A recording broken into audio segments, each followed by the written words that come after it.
അനീഷ് എന്ന് പറഞ്ഞ വ്യക്തിയായിരുന്നു എന്തുകൊണ്ടും കപ്പിന് അർഹൻ.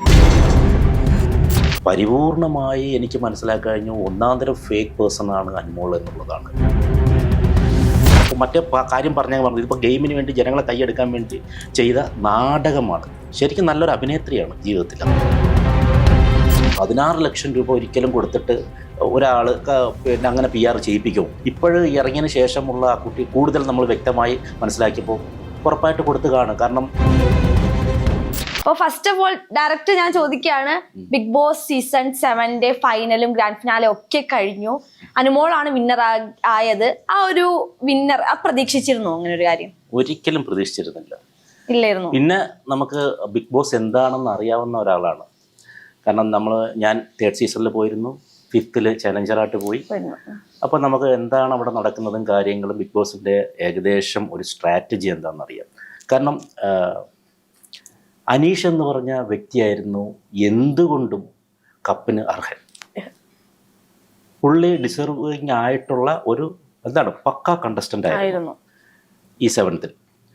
പക്ഷെ അദ്ദേഹത്തിന് കിട്ടേണ്ട കപ്പാണ് അനുമോൾക്ക് കൊടുത്തത്. അപ്പം ഞാനത് പറഞ്ഞു, ഡിസേർവ് ആയിട്ടുള്ള ആൾ അനീഷാണ്, പക്ഷെ കപ്പ് കൊടുക്കാൻ പോകുന്നത് അനുവിനായിരിക്കും. അതെന്താ ഡിക്കാക്ക് അങ്ങനെ തോന്നുന്ന അങ്ങനെയാണ് നിങ്ങൾ ഈ 7 സീസൺ എടുത്ത് നോക്ക്. അപ്പോൾ അതിൽ 1-2 സീസൺ മാറ്റി വെച്ച് ബാക്കി സീസൺ എന്ന് പറഞ്ഞാൽ അവർക്ക് എപ്പോഴും ഇതൊരു ചർച്ചാ വിഷയമായി ഇങ്ങനെ നിൽക്കണം. ഇപ്പൊ പോലും ഈ ഇന്റർവ്യൂ നമ്മൾ സംഘടിപ്പിക്കാനുള്ള കാര്യം, അല്ലെങ്കിൽ നിങ്ങൾ എന്നെ വിളിക്കാനുള്ള കാര്യം ഇങ്ങനെ ഒരു അഴിമതി നടന്നതുകൊണ്ടാണ്. ഒരു നോർമലി പോവുകയാണെങ്കിൽ ഇതിനൊന്നും വലിയൊരു പ്രസക്തി ഇല്ല. ഇവർക്ക് എപ്പോഴും ഇതിങ്ങനെ ലൈം ലൈറ്റിൽ നിൽക്കണമെങ്കിൽ ഇങ്ങനെയുള്ള പോക്കൃത്തരങ്ങൾ കാണിക്കണം. മനസ്സിലായി? ഇപ്പോൾ നിങ്ങൾ 3rd സീസൺ, എൻ്റെ സീസൺ എടുത്തു, മണിക്കുട്ടൻ ഒരിക്കലും ഡിസേർവ് അല്ലാത്ത ഒരാളാണ്. കാരണം ഞാൻ ഇറങ്ങുന്നവരെ ഐസ് ബാഗ്സും കാലിത്തറയത്തോടെ ഇരുന്ന ആളാണ്. ഞാൻ ഇറങ്ങുന്ന 2 മാസത്തോളം ഞാൻ ഉണ്ടായിരുന്നു. അത് കഴിഞ്ഞിട്ടും ഞാൻ വിചാരിച്ചത് ഡിംപിൾ ബാലിന് കിട്ടുമെന്നാണ്. ഒരിക്കലും ഡിംപിൾ ബാലിന് ആയിരുന്നില്ല കിട്ടിയത്. 4th സീസണിൽ ഡോക്ടർ റോബിന് കിട്ടുമെന്നാണ് എല്ലാ ജനങ്ങളും വിചാരിച്ചത്. പക്ഷെ ആർക്കാണ് കിട്ടിയത്? അതിനകത്ത് ഒട്ടും അർഹത ഇല്ലാത്തൊരു കുട്ടിക്കാണ് കിട്ടിയത്. അതുപോലെ തന്നെ തൊട്ടടുത്ത സീസൺ ഞാൻ എല്ലാവരും വിചാരിച്ചിരുന്നത് ആ ഗെയിം കൊണ്ടുപോയത് തന്നെ അഖിൽമാരാർ ഓക്കെ ആയിരുന്നു. അതിനടുത്ത സീസൺ ജിൻഡോ നമ്മുടെ പേഴ്സണലി ബന്ധങ്ങളൊക്കെ ഉള്ള നല്ല സുഹൃത്തും ഒക്കെ തന്നെയാണ് അയാൾക്ക് കിട്ടിയത്. സന്തോഷവുമുണ്ട്. പക്ഷെ നമ്മൾ ആലോചിക്കേണ്ട ഒരു കാര്യം എന്ന് പറഞ്ഞാൽ അതിൽ ജാസ്മിനാണ് കിട്ടാൻ അർഹയായിട്ടുള്ളത്. മനസ്സിലായി? ആക്ച്വലി പേഴ്സണലി പറയുകയാണെങ്കിൽ എനിക്ക് ജിൻഡോ ആയിട്ടാണ് സൗഹൃദമുള്ളത്.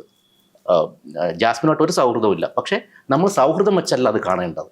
ആ ഗെയിമർ എന്ന രീതിയിൽ ജാസ്മിന് കിട്ടേണ്ട കപ്പായിരുന്നു അത്. ഇനി എന്തെന്ന് പറഞ്ഞാൽ ഏതൊക്കെ രീതിയിൽ നമ്മൾ പുറത്ത് മോശം പറഞ്ഞാൽ ബിഗ് ബോസ് കൊണ്ടുപോയത് ആ കുട്ടിയായിരുന്നു. ഈ സീസണിലും നമ്മൾ ശ്രദ്ധിച്ചാൽ മതി. ഞാൻ അങ്ങനെ പൂർണ്ണമായിട്ടിരുന്ന് മറ്റേ 24 ലൈവ് ഒന്നും കാണുന്നില്ലെങ്കിൽ നമുക്ക് അറിയാൻ പറ്റുമല്ലോ. അപ്പോൾ കണ്ടതിൽ നിന്ന് നമുക്ക് മനസ്സിലാക്കാൻ കഴിഞ്ഞത്, പരിപൂർണമായി എനിക്ക് മനസ്സിലാക്കാൻ കഴിഞ്ഞു ഒന്നാം തരം ഫേക്ക് പേഴ്സൺ ആണ് അനുമോൾ എന്നുള്ളതാണ്. കരഞ്ഞ് മെഴുകി ഇതൊന്നും ജനങ്ങൾക്ക് മനസ്സിലാവുന്നില്ല എന്നുള്ളതിലാണ് കാര്യം. എനിക്ക് അതാണ് ഏറ്റവും കൂടുതൽ എന്തോ ഒരു പാരഡോക്സ് പോലെ എനിക്ക് തോന്നുന്നൊരു കാര്യം എന്ന് പറയുന്നത്. കാരണം എന്ന് പറയുന്നത്, ഈ ജയിച്ച് കഴിഞ്ഞിട്ടും ആ കുട്ടി, നിങ്ങൾ 1-2 ഇൻ്റർവ്യൂ കണ്ടാൽ മതി. ഏഷ്യാനെറ്റ് തന്നെ നമ്മൾ ഇറങ്ങുമ്പോഴൊരു ഇൻ്റർവ്യൂ ഉണ്ട്. ഈ കുട്ടി സരിഗമയിലോ മറ്റോ വന്ന് നേരത്തെ പറയുന്നവരുണ്ട്. അപ്പോൾ അതിനകത്ത് തന്നെ ഈ കുട്ടി വൈരുദ്ധ്യമായ കാര്യങ്ങളാണ് പറയുന്നത്. കാരണം എന്ന് പറയുന്നത്, പാചകം ചെയ്യാൻ അറിയില്ല എന്ന് ബിഗ് ബോസിൽ പാചകം ചെയ്യാൻ അറിയില്ലെന്നോ അങ്ങനെ എന്തോ പറയുകയും, MG ശ്രീമാന്റെ ഇന്റർവ്യൂവിൽ ഈ കുട്ടി പറയുന്നുണ്ട്, ഞാൻ വീട്ടിലെല്ലാം ഉണ്ടാക്കും. അപ്പോൾ ഈ ജനങ്ങളെ പറ്റിക്കാൻ വേണ്ടി, അപ്പോൾ അത് ഈ കള്ളം പറയുന്നത് ഞാൻ എപ്പോഴും പറയുന്നുണ്ട്. കള്ളം പറഞ്ഞ ഒരു കാര്യമുണ്ട്, നമ്മളൊരു കള്ളം പറഞ്ഞു കഴിഞ്ഞാൽ കുറച്ച് കഴിയുമ്പോൾ അത് മറന്നു പോകും. കാരണം അതേ കള്ളം പിന്നെ ആവർത്തിക്കാൻ പറ്റില്ല. പക്ഷെ സത്യം പറയുന്നത് നമുക്ക് എപ്പോഴും അത് ബ്രെയിനകത്തുള്ള കാര്യമാണ്. ആ സത്യം എപ്പോഴായാലും നമ്മൾ പറയുമ്പോൾ അത് തന്നെ വരും, ആ പറയുന്ന കാര്യങ്ങൾ. അപ്പോൾ ഈ കള്ളത്തരമാണ് ഈ കുട്ടി കാണിക്കുന്നത്. ഇപ്പോൾ മറ്റേ കാര്യം പറഞ്ഞത് ഇതിപ്പോൾ ഗെയിമിന് വേണ്ടി ജനങ്ങളെ കൈയെടുക്കാൻ വേണ്ടി ചെയ്ത നാടകമാണ്. ശരിക്കും നല്ലൊരു അഭിനേത്രിയാണ് ജീവിതത്തിൽ. കള്ളത്തരം എന്ന് പറഞ്ഞപ്പോൾ ഓർമ്മ വന്നൊരു കാര്യമാണ്, അനുമോള് ബിഗ് ബോസ് ഹൗസിനുള്ളിൽ പറയുന്നുണ്ട്, ലാലേട്ടൻ ചോദിച്ചപ്പോൾ ഞാൻ PR കൊടുത്തിട്ടില്ല എന്നുള്ള കാര്യം. പക്ഷേ പുറത്തിറങ്ങി ഏഷ്യനെറ്റിന്റെ തന്നെ ഇന്റർവ്യൂവിൽ പറയുന്നുണ്ട് 1 ലക്ഷം പറഞ്ഞിട്ടുണ്ട്, 50 കൊടുത്തു. ആ ഇന്റർവ്യൂ നിങ്ങൾ കണ്ടാൽ ആദ്യം 1 ലക്ഷം സമ്മതിക്കുന്നില്ല. കുട്ടി പല പ്രാവശ്യം പലത് പറഞ്ഞു. ഒന്നും കൊടുത്തിട്ടില്ലെന്ന് പറയും, പിന്നെ പറയാം 50 കൊടുത്തിട്ടുള്ളൂ, പിന്നെ പറയാം 1 ലക്ഷം കൊടുത്തു, പിന്നെ ഇനി ബാക്കി കൊടുക്കില്ല, ഇങ്ങനെയൊക്കെയാണ് പറയുന്നത്. പക്ഷെ ഞാൻ ആദ്യം വിചാരിച്ചിരുന്നത്, ഇപ്പോൾ ഇന്നലെ വരെ ഞാൻ വിചാരിച്ചിരുന്ന കാര്യം എന്ന് പറഞ്ഞാൽ 16 ലക്ഷം രൂപ ഒരിക്കലും കൊടുത്തിട്ട് ഒരാള് പിന്നെ അങ്ങനെ PR ചെയ്യിപ്പിക്കുമോ? കാരണം എനിക്കൊന്നും ചിന്തിക്കാൻ പറ്റില്ല. 16 ലക്ഷമൊക്കെ കൊടുത്തിട്ട് PR ചെയ്യിപ്പിക്കുമോ എന്നുള്ളത് എനിക്കൊരു ചോദ്യമായിരുന്നു. പക്ഷേ ഇപ്പോഴും ഇറങ്ങിയതിന് ശേഷമുള്ള ആ കുട്ടി കൂടുതൽ നമ്മൾ വ്യക്തമായി മനസ്സിലാക്കിയപ്പോൾ ഉറപ്പായിട്ട് കൊടുത്തു കാണും. കാരണം അത്ര ആസ്തിയുള്ളൊരു കുട്ടിയാണ്. എനിക്ക് തന്നെ ഇപ്പം ഞാൻ അറിയുന്ന ഇത്ര വീടുകൾ തന്നെ 3 വീടുകൾ എന്തോ ഉണ്ടെന്ന് പറയുന്നു.